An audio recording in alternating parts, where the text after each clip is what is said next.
The Academy of Esports podcast is brought to you by LeagueSpot. LeagueSpot, your brand, your league, your way.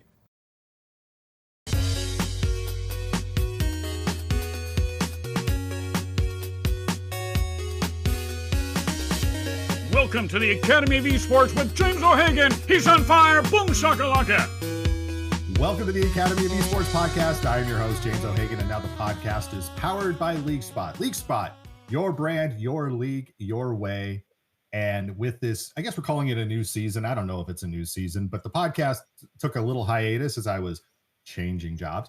And now I have got a new sponsor. The podcast is picking back up, and I'm proud to welcome back for the fourth time on the podcast. I think you are now ahead of Grace Collins when it comes to, and Sam Anton when it comes to appearances on the podcast, Dr. Rachel Kowert. Dr. Kowert, thank you for being a guest on the Academy of Esports podcast today.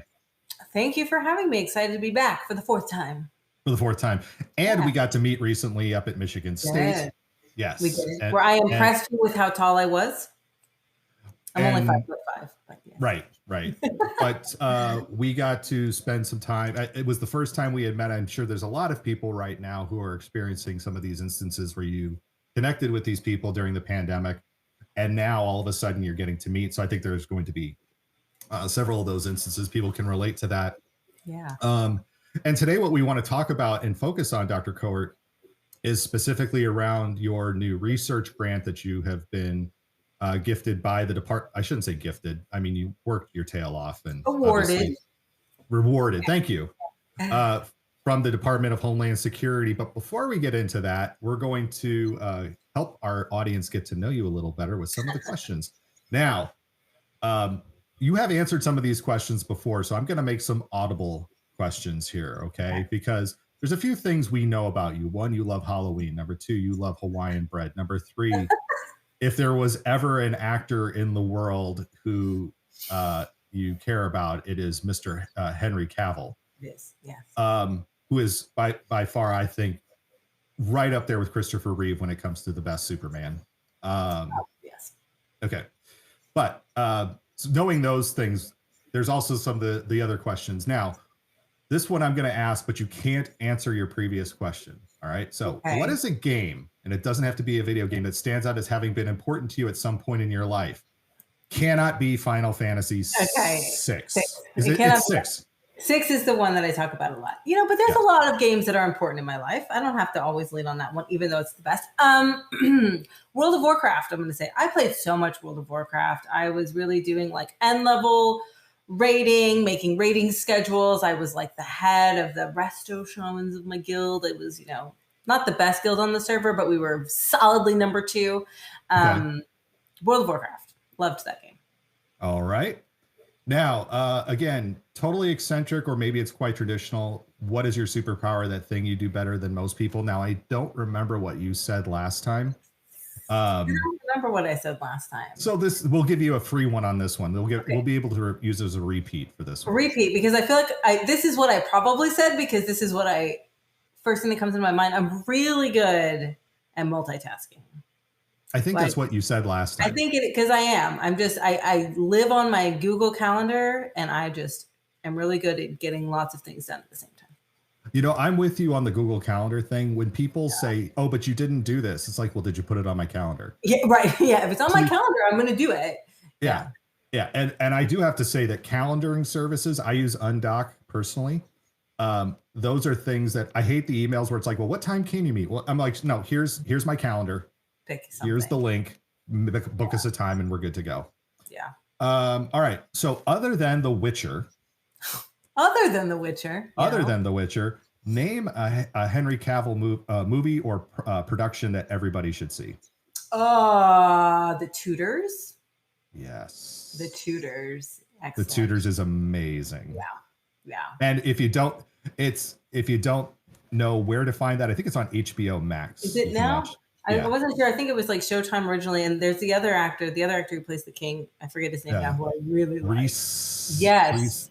Reese. He's awesome in it too. He's very good in that show. It's a great show, and it's maybe a deep cut. So if you haven't seen it or heard of it, go back and watch it. It's excellent. It's about Henry VIII. and Henry Cavill plays one of his best friends of the King in the show. So excellent show. All right. And what is that one thing right now that's going through your field that people are surprised about when they first hear about it? Now, again, you've been on this podcast 4 times, and I feel like in the 4 times you've been here, things have shifted tremendously. I think the work I'm doing now has actually reached the forefront of the discourse in game studies, which is about extremist radicalization and the leveraging of games by bad actors, so to say. When I started researching that, which we'll talk about back in 2019, people weren't really talking about it. And now I feel like everybody is talking about it. So, well, in the past week, in the past couple of weeks, we've had Kanye West with his tweeting about, his anti-Semitic tropes, as well as Kyrie Irving, which is a new one that just, again, and the ADL and Kyrie Irving and the New Jersey, Brooklyn Nets. Sorry, I've gone through all their different iterations here. The Brooklyn Nets all came out with a statement yesterday about how they're going to fix things. But as we're seeing, the worst use of the N-word on Twitter has gone up since Elon Musk has purchased Twitter in the last week. So this research seems to be getting a lot more important. But again, I've posted stories about your research. There's the Vice stories about it and what you're going to be doing. And I'm amazed at how many people in the gaming community automatically see this as another study that says, does gaming help or promote violence? It is not that. No. So please, Dr. Kowert, let's use this time to educate people about what does this research mean? Yes. What is going to be the potential impact or the hopeful impact?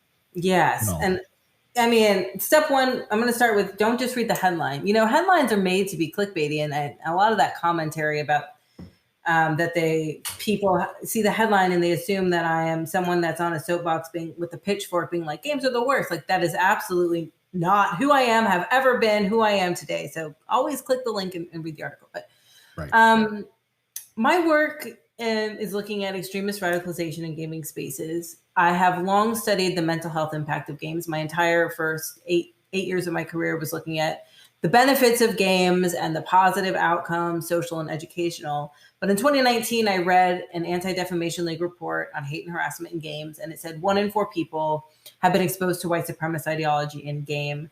And when I read that, I stopped reading because I was horrified. I was like, the number cannot be that high. Like, that's so high. I love games. I love gaming spaces. I don't want to know that that's, 1 in 4.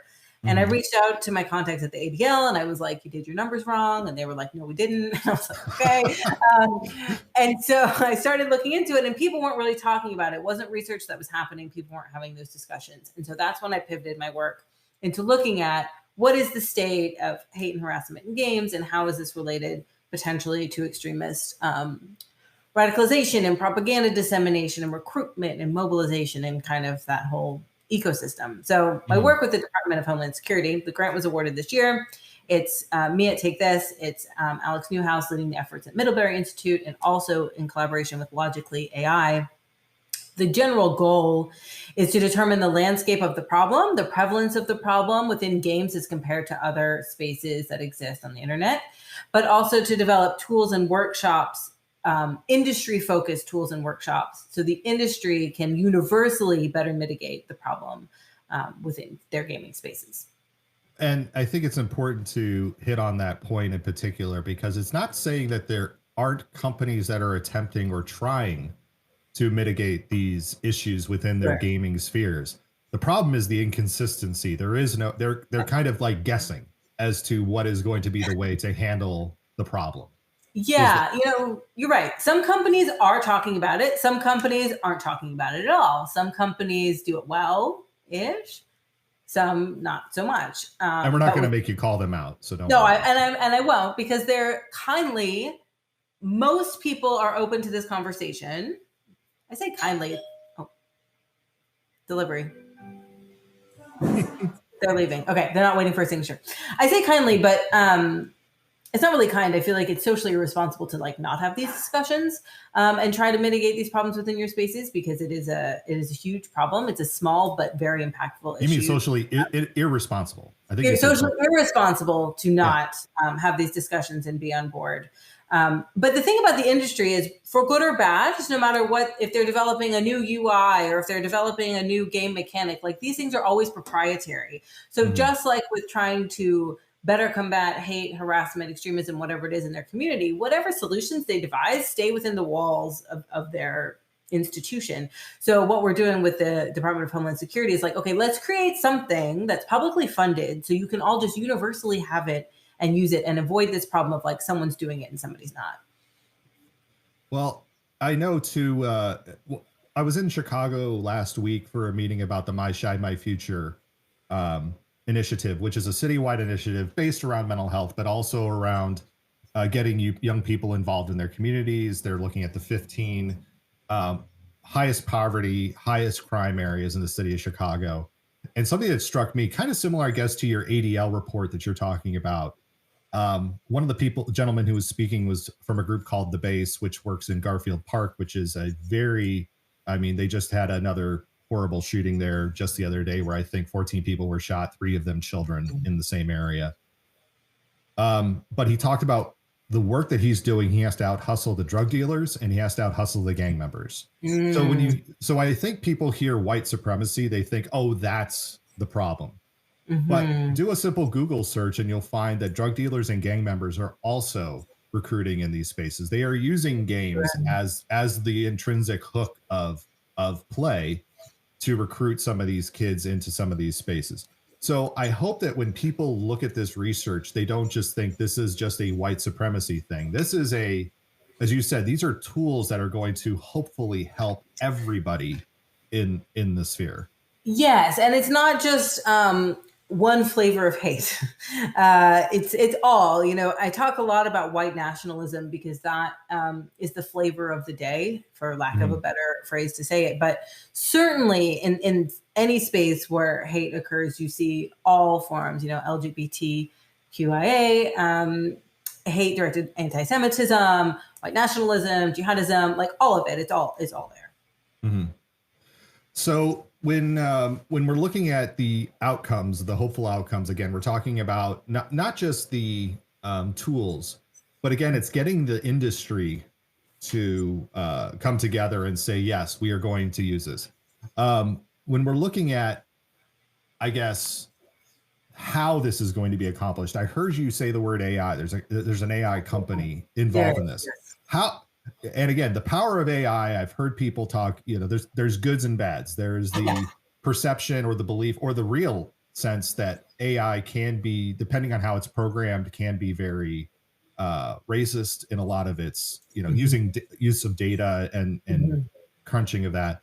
Where is AI going to fit into this conversation or in this research? Yeah, thank you for asking that. Because when I mentioned that we're working with Logically AI, immediately people think about AI solutions for mitigation strategies, and that's not their role in this project. I think that AI does have its place in moderation, but nothing, really replaces human moderation, which is a good thing and a bad thing in some ways. But Logically is going to actually use their data power to look at prevalence. So they're going to be scanning APIs of, for instance, Reddit gaming forum versus the Reddit forum for The Witcher. I had to get a Witcher reference in. But and looking at what are the prevalence of terms associated with hate, in different spaces, because we have a working hypothesis, our research group, that we believe games are uniquely poised to be leveraged in this way. And because of that, we believe that these actions and the prevalence is higher in gaming spaces than other spaces on the internet that would be somehow equivalent, whether it's a fandom, equivalency, or that sort of thing. So what we're using Logically for is to determine prevalence across spaces, not for solution strategies. Well, and as you said, you're looking at companies, or you're not looking at you're working with some of these companies, I know, but you just said you're getting into Reddit, the gaming forums. Yeah. What is okay, I guess, to collect this data? Again, you don't want to have 10 people and say, okay, here's the study. It's 10 people. No, it'll be more than 10. Yeah. I mean, I will say that we're in the early days, so like nothing has been set in stone, but kind of what we propose in the general framework is it's multifaceted. We are doing some survey work. So my kind of work stream of the project is to talk to gamers specifically and get their input on survey work. But the scraping of the information bit, I mean, it's going to be from different avenues. So we're going to look at game adjacent spaces. So things like Reddit, forums like that. We're going to look at Twitch. We're hoping to gain access to some private Minecraft servers and look at chat logs. It's very difficult to get chat logs from gaming companies because there's privacy reasons that they can't share those. So we're trying to find an avenue into that as well, and maybe perhaps Steam chat logs as well. So it will be more than 10 people, but it also depends on what is open. Like Roblox, I talk a lot about Roblox, and that's because Roblox has an open API, which is wonderful. Let's talk about Roblox. Well, the thing is, I do not think these behaviors and activities are disproportionately found in Roblox, even though they tend to be the focus of the conversation. They're the focus of the conversation because researchers have access to that data. Thankfully, they grant access to that data. Roblox is also one of the only platforms that is publicly talking about their efforts to combat extremism within their spaces. How effective they are, or yeah. I don't know how effective these solutions are, but they are trying, and they're trying new things, which is fantastic. They're working with Middlebury now to do some kind of tweaking of their current systems and stuff. So as I often say when people ask, like, who's doing it right? I'm like, nobody's quite there, but some people are trying, and that's where something. Yeah, and let's talk about maybe shine some light on some of the people who, if I'm an educator or I'm somebody in the game industry who is, starting to dip my toes in this. Obviously, you have Zeitgeist, which is your podcast and your show. Where else could people start to look for information about these efforts? Because I when you said let's talk about Roblox, I'm like, yes, let's talk about Roblox. Roblox has promoted itself as the future of education, which I can't figure out how that is, considering that you've got children who are creating, content for them, and Roblox is profiting off of the content that a lot of children are creating. I have issue with that. I have issue with, that there are access to games. Like, I know that there's been the Ukraine crisis and the war that's going on, and people are like literally creating games where, again, you talk about, radicalization. You've got people who are pro-Russian and pro-Ukrainian who are creating games. So now you've got this political sense in some of the games that are being played. Where else can people go to get information about the current state of I guess the safety of play? Or that's a great point. I will say, before I talk about places for more information, it's difficult with platforms like Roblox and Minecraft because they're customizable, right? So it's multiple conversations to have. Is it about the social experience, which is what this work is mostly focused on, but it's also content. There is a content discussion to be had about people who have, we see it in Minecraft as well, like concentration style maps being made in this space. And it's like, how do you moderate that? How do you take that down? But places for information, the Anti-Defamation League, the ADL, does reports about hate and harassment in gaming spaces that are freely available. I published one with them this year, again, in conjunction with Middlebury and Gamer Safer, about Minecraft specifically and the state of that. But there's also an organization called Tech Against Terrorism. And they publish yearly reports. And it's interesting because that's more of a tech focus. Games are one aspect of it, but they also include things like Airbnb and Discord and kind of that sort of thing. And it's specifically leveraged to look at like the reports about extremism and terrorism and what's happening. You said tech in terrorism? Tech against terrorism. Oh, okay. Tech against terrorism. Okay. And then the other one is the GIFCT, which I cannot remember what it stands for. There we go. The Global Internet Forum to Counter Terrorism. They also do reports, and games are one of the things. They're also a bit more tech, like broad focus, but games are an aspect of it. As you're telling me these things, of course, I'm taking notes. And yeah, no, they're all really great organizations. All right, so what's the timeline for the study as it looks right now? So it's a 2-year project. Okay. So we're not going to have an answer. We're not going to have an answer come July of next year. You'll have some answers. Oh, well, I mean, let's talk about the process, because sure. This is one that I know I'm going to be looking for every little bit of information that comes out. Sure. There's people who seem to think they can just post their research without having anybody read stuff and call it research. Oh no, it's a process. There is a process. So let's walk through what this process is. Let's walk through. Yeah. So the project started in October. We are hoping to launch the first survey, which is my bit, one of my bits, in mid-November. Mm-hmm. It's November 3rd, so I better get on that. And then the second part is I have two surveys that I'm doing. One I'm hoping to launch in November. One I'm hoping to launch in Q1 of 2023. The prevalence work is also going to start very shortly, so we should have preliminary results from that about Q2 of 2023. And then the third work stream is about interfacing specifically with the industry. So we're going to be conducting a lot of focus groups and a lot of workshops with industry individuals all throughout the year of 2023. So that stuff's not going to come out till 2024, but that's really coalescing like all the information we have and how can we then develop frameworks and tools based on their level of knowledge, their level of insight and tools they already have developed and that sort of stuff. So we're looking at end of 2023-ish. Mid 2023, you'll see some things and you'll see more. 2024, you'll see more. Yeah.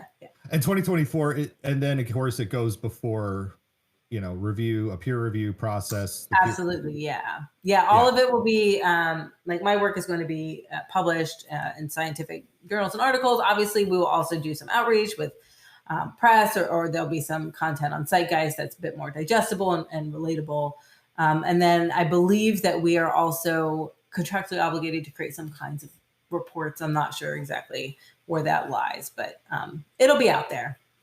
And just real quick too, and it's not to belabor the point, but I think it's really important for people to understand what is a peer-reviewed research, because again, I have seen a lot of research being tossed around in the scholastic esports space, and you don't know the efficacy, you don't know the methodology. Right. What is a peer-reviewed study? Yeah, peer review is a very important process that scientists go through when they want to publish their work. So I do some research, I write the research, and then I submit it to a journal.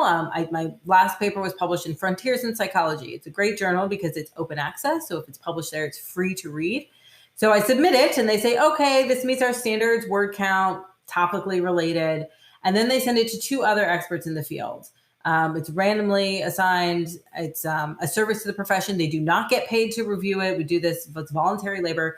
And they peer review it and they say, okay, I like this part, or I don't like this part, or why didn't you talk about this person's work? And they give, their opinion, their thoughts, their expert opinion on what's missing, what's good, what's bad. And then I, as the author, have time to respond to their comments by either changing my work to like, oh, you're right, I should have talked about this person's work, let me add that.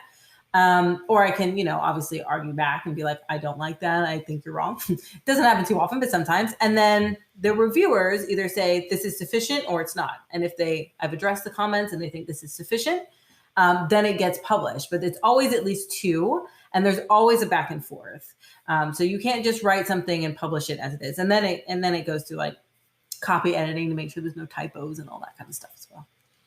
And some journals are better than others when it comes to this process. Some are better than others. Yeah. I mean, some are better than others. It's I'm not asking you to call anybody out. I'm just saying that there are some journals. No, well, some don't have peer review, right? Or some have a board of executives or editors or what have you that are maybe less experienced than other ones. So yeah. Well, Dr. Kowert, this has been great. I really appreciate the time that you have given us today to talk about your new research that you have coming up. We are going to be very excited to learn about it. I have one last question for you, though. Yes. And of course, this is a huge, huge question for you. What is going on with The Witcher season 4? I'll cry. Look, I don't know. I'm excited about that he gets to be Superman again. So here's the thing. I don't pretend to understand what happens behind closed doors. These people are real people making real decisions. I know that Henry Cavill was an excellent, excellent Geralt. I know that he had a lot of passion for the project. So something major must have happened for him to step away and hand over the reins. But he handed over the reins very graciously, and he seems to have full support for Liam Hemsworth to take up the helm. I will still watch it. I love The Witcher. I'm just very, very sad. Very sad. Well, when The Rock says, "Hey, we're going to do some good DC movies finally," and I really want Henry Cavill as Superman, you got to listen to that. I mean, well, do you? I mean, again, I'm not Henry Cavill's manager. I'm sure he's making the best decision for him, and I fully support. He's an independent human who can make the best decisions for him. But I'm just going to be sad. That's what that is. Fair enough. Dr. Kowert, where can people get more information about the work that you're doing? Oh, I did not put your Twitter handle in the video, so those of you who are watching the video, I did not edit that, but. Where can people connect with you, find out more about the work that you are doing, other than my retweets? Other than your retweets, they can find me on Twitter at Dr. Kowert, Drkowert. I also have a website. It's rkowert.com that just got redone. So there's all the links and all the videos. And you can find me also on YouTube at Zeitgeist, where I post videos about the science of games with irregularity, but I still do post videos there. Can you spell out Zeitgeist for our folks here? I can. Psychgeist. I will also put a link in the show notes to Zeitgeist. It is, again, the videos are not very long. Usually you're about 10, 15 minutes, tops. So it is totally watchable. Bite-sized. Yes, bite-sized. Absolutely. Yeah. Well, Dr. Kowert, thank you for being a guest in the Academy of Esports podcast today. Thank you for having me. That will do it for this week on the Academy of Esports. I've been your host, James O'Hagan. Esports are organized competitive video games allowing schools to redefine their athletic culture, diversify opportunities for student participation, promote good physical and mental health, increase collegiate scholarship pathways, and play games. We can never forget the importance of play. The mission of the Academy of Esports is to support these ideals.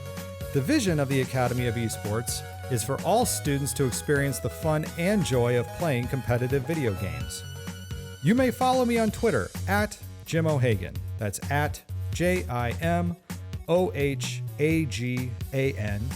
and through the Academy of Esports account at TAO Esports.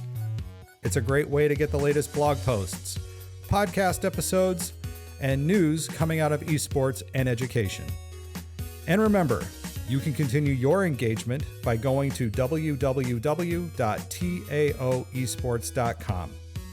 You can also connect through Facebook at www.facebook.com/TAOesports. Thanks again for listening, and I look forward to our time again next week.